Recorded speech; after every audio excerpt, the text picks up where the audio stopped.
Luffy e o Chapéu de Palha finalmente chegam na Vila dos Gigantes e uma nova figura misteriosa e muito perigosa aparece em Elbaf. Além disso, Luffy faz um trato com Loki de libertá-lo, fazendo assim a luta dos dois que são conhecidos como deuses do sol. Então, se você quiser saber sobre tudo isso e muito mais, então fica aqui comigo, que é isso que eu vou te mostrar agora. Fala galera, tudo bem com vocês? Eu sou o Gabriel e o One Piece finalmente voltou com o capítulo 1132, continuando a jornada do Chapéu de Palha na Terra dos Gigantes, e temos muitas coisas novas nesse capítulo. Então eu peço que, se você gosta dos capítulos aqui no canal, para você deixar o seu like nesse vídeo, porque é assim que você me mostra que está gostando. Mas então, vamos agora para o One Piece 1132. Chamado Aventura na Terra de Elbaf.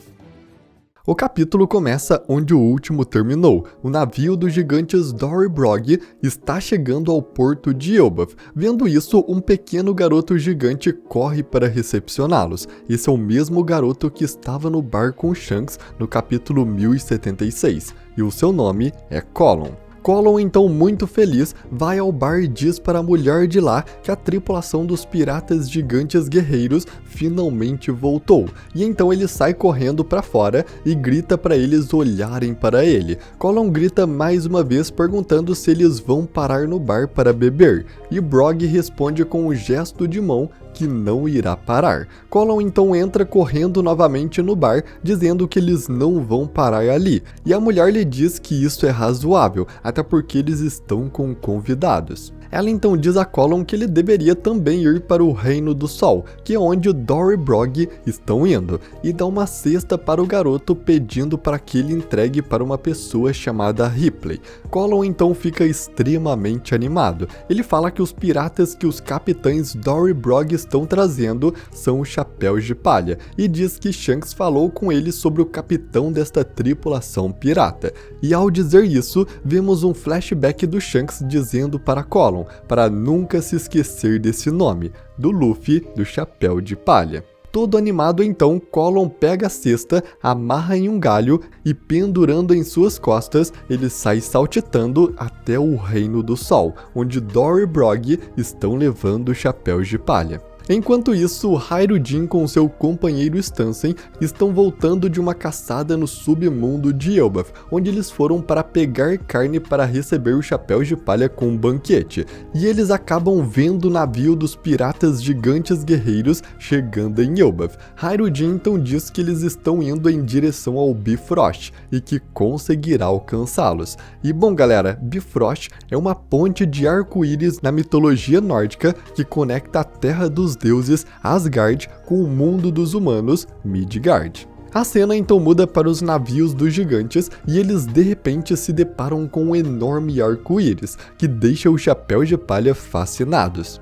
Brook fala que é a primeira vez que ele vê um tão de perto. Bonnie fica encantada, enquanto Lilith diz que sempre acha misterioso quando vê um arco-íris, porque ele é lindo. Brog então pega uma pedra e fala para o Chapéu de Palha que aquele arco-íris foi pintado com ela, o que deixa Jinbe surpreso, perguntando se aquele arco-íris foram eles mesmo que fizeram, e Brog responde que sim. Nesse exato momento então, o gigante que estava conduzindo o barco avisa a todos que eles estão prestes a chegar ao pé do arco-íris e que irão subir. Dory Brog então imediatamente falam para os Chapéus de Palha que é melhor eles se segurarem porque o navio vai ficar na vertical. E de repente, o navio começa a navegar subindo por aquele arco-íris, deixando todos os Chapéus de Palha ainda mais surpresos. E enquanto sobem, Dory Brog então começam a explicar sobre aquele lugar.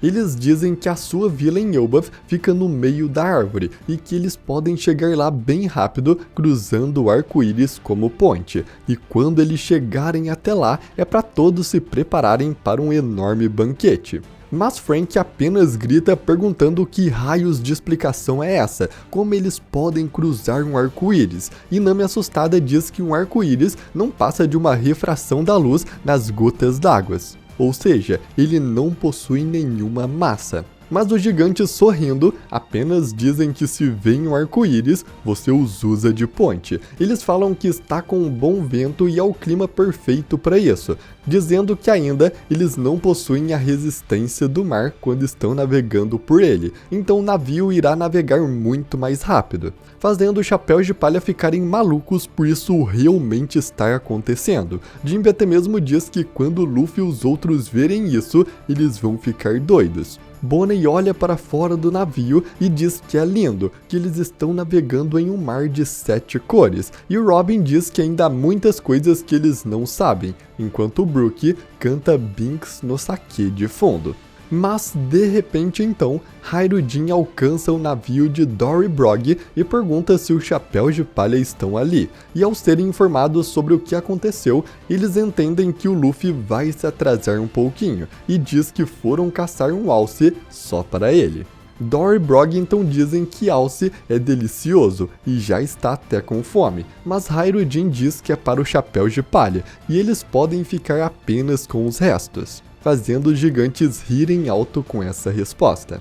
A cena então muda para a ponte que conecta o submundo ao Reino do Sol, onde o outro grupo dos Chapéus de Palha estão. Luffy então sobe de volta para a escada após conversar com Loki e se encontra com os gigantes Gerd e Goldberg. Luffy vê Goldberg carregando seu navio e fica furioso, gritando para ele devolvê-lo, e ao ver o Luffy, os dois gigantes ficam felizes de encontrá-lo, até porque eles fazem parte dos novos piratas guerreiros gigantes, onde seu líder, o Hyruin, jurou lealdade ao Luffy. Gerd então fala para o Luffy que ela ama humanos, mas que é diferente do esquisito do Road. Ela fala que ouviu falar muito dos Chapéus de Palha e que eles acabaram sendo trazidos à força por causa do Road, e pede desculpas por isso. Luffy então entende que ela está falando daquele cabeça de boi que se passava como Deus do Sol. Mas Goldberg então diz que viu o Luffy subindo do submundo e pergunta o que ele estava fazendo lá. Ao fazer essa pergunta, Luffy simplesmente congela, e ele se lembra de uma conversa que teve com Loki, onde Loki lhe disse que eles fizeram um trato e não era para contar sobre isso para ninguém. Luffy então fica sem saber o que dizer, e pela sua reação, Goldberg acredita que ele ficou assustado demais com as coisas que viu e passou no submundo de Elbaf. Mas bom galera, aqui vemos que Luffy fez um trato com Loki, e com certeza esse trato foi para ele o libertar em troca de informações do Shanks. No capítulo anterior, quando Luffy perguntou sobre o Shanks para o Loki, ele disse que não iria responder de graça, ele queria algo em troca, com certeza a sua liberdade, como ele já havia pedido antes para o Luffy. E para que ele possa ser libertado, Luffy precisa pegar a chave de suas algemas que está no Reino dos Gigantes, muito provavelmente o Reino do Sol. E é por isso que Loki pediu a ele para não contar sobre o trato com ninguém, porque ele ainda precisa pegar a chave escondido para o libertar.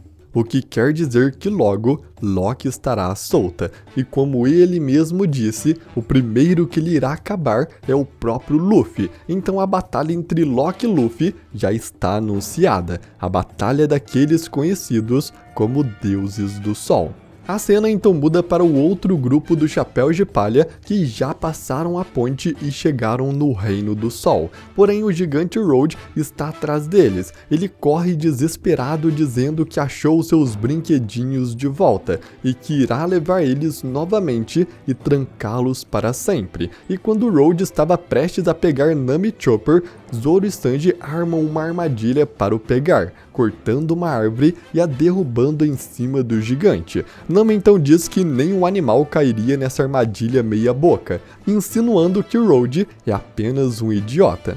Mas o Sop fica preocupado dizendo que o Zoro foi longe demais, porém o Zoro apenas responde para ele ficar despreocupado, porque ele nem sequer encostou no gigante. Sanji então fala para eles seguirem, porque o reino dos gigantes está logo à frente. Mas nesse momento, de repente Goldberg e Gerd aparecem correndo com Luffy e o navio dos Chapéus de Palha. Os dois imediatamente chegam e acertam Road com suas armas, o chamando de imbecil e mandando ele parar com isso. O Chapéu de Palha então vem Luffy e o seu navio e Gerd se apresenta para eles. Ela fala que eles são parte do bando do Hyruujin e pede desculpas pela péssima recepção que eles tiveram do Road após uma longa viagem, e que a partir de agora eles os acompanharão até o reino de Elbaf. Luffy imediatamente então grita o Usopp e sai correndo animado, dizendo que a Vila dos Gigantes é logo à frente, fazendo o Usopp também o seguir animado,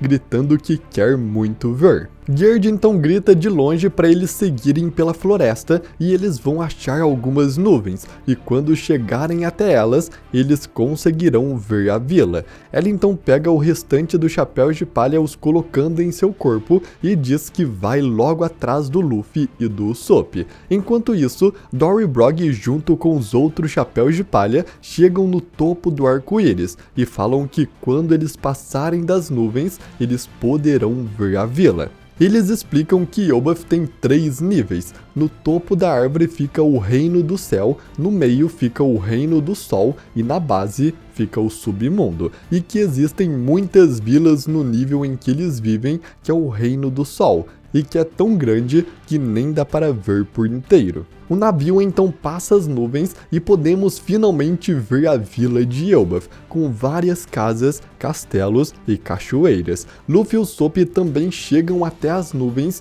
e conseguem ter a visão da vila, e um pequeno flashback passa dos dois em Little Garden no capítulo 129, onde Luffy abraça o Usopp e diz que os dois um dia iriam até Elbaf. E esse dia finalmente chegou. Vemos então a reação do Luffy, que está surpreso e animado, e o Usopp, que está chorando de emoção. Além disso, todos os outros Chapéus de Palha ficam extremamente empolgados e fascinados com o Reino dos Gigantes. Luffy então vê o navio dos gigantes passando pelo arco-íris e eles finalmente se reencontram, dizendo que estão muito felizes de ver que estão todos bem.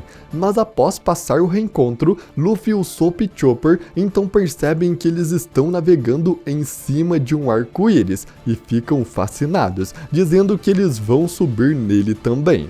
E enquanto tudo isso acontece, uma narração começa. O narrador fala de Elbaf dizendo: seu imenso tamanho é de fato algo que surpreende, afinal, quem conseguiria descrever com palavras esse lugar? Esta é a Nação da Guerra, localizada na ilha de Elbaf, popularmente chamada de o Reino dos Gigantes. A vegetação, a flora, os insetos, os peixes, todos os animais são todos de tirar o fôlego. Aventureiros e viajantes não lamentem o tempo que não vai mais voltar. Entretanto, em relação a essa terra misteriosa e incrível chamada Elbaf, se eu puder escrever só uma coisa aqui, gostaria que guardassem essas palavras em seu coração. Não fiquem por tempo demais nesta terra. Escrito por Louis Arnott, um aventureiro. E bom galera, Louis Arnott é um dos escritores do livro Bragman, um livro que reúne várias histórias da Grand Line de aventureiros que viajaram o mundo, e por serem histórias muito fora do comum, elas foram consideradas mentiras, mas tudo escrito no livro é real. E esta narração no final do capítulo nada mais é do que a descrição do Louis Arnott no seu livro Bragman, sobre a sua aventura em Elbaf. Louis Arnott escreveu também sobre o reino de Little Garden, descrevendo como a ilha era pré-histórica, mas o interessante é que ele menciona que haviam gigantes ali, algo que só aconteceu há 100 anos atrás, quando Dory e Brog foram até a ilha para o seu duelo. Isso quer dizer que Louis Arnott viveu há menos de 100 anos atrás, o que quer dizer também que ele pode estar vivo até hoje, e ele sabe que existe algo em Elbaf muito perigoso, o que explica a sua fala final, para não prolongar sua estadia nesse lugar. Mas no quadro final do capítulo, quando Louis Arnott fala isso, podemos ver um homem caminhando pela floresta. Ele tem um cabelo comprido e um chapéu, muito semelhante a do homem que está conversando com Crocus no capítulo 631. E esse homem, sem sombra de dúvidas, é o mesmo que está esperando os chapéus de palha em Elbaf, dizendo venham, aparecendo então mais uma figura misteriosa nesse arco. Elbaf, apesar de um lugar deslumbrante, guarda vários mistérios e perigos que ainda não conhecemos. O medo e o perigo espreita por esse local, e caberá aos chapéus de palha enfrentar cada um de seus obstáculos.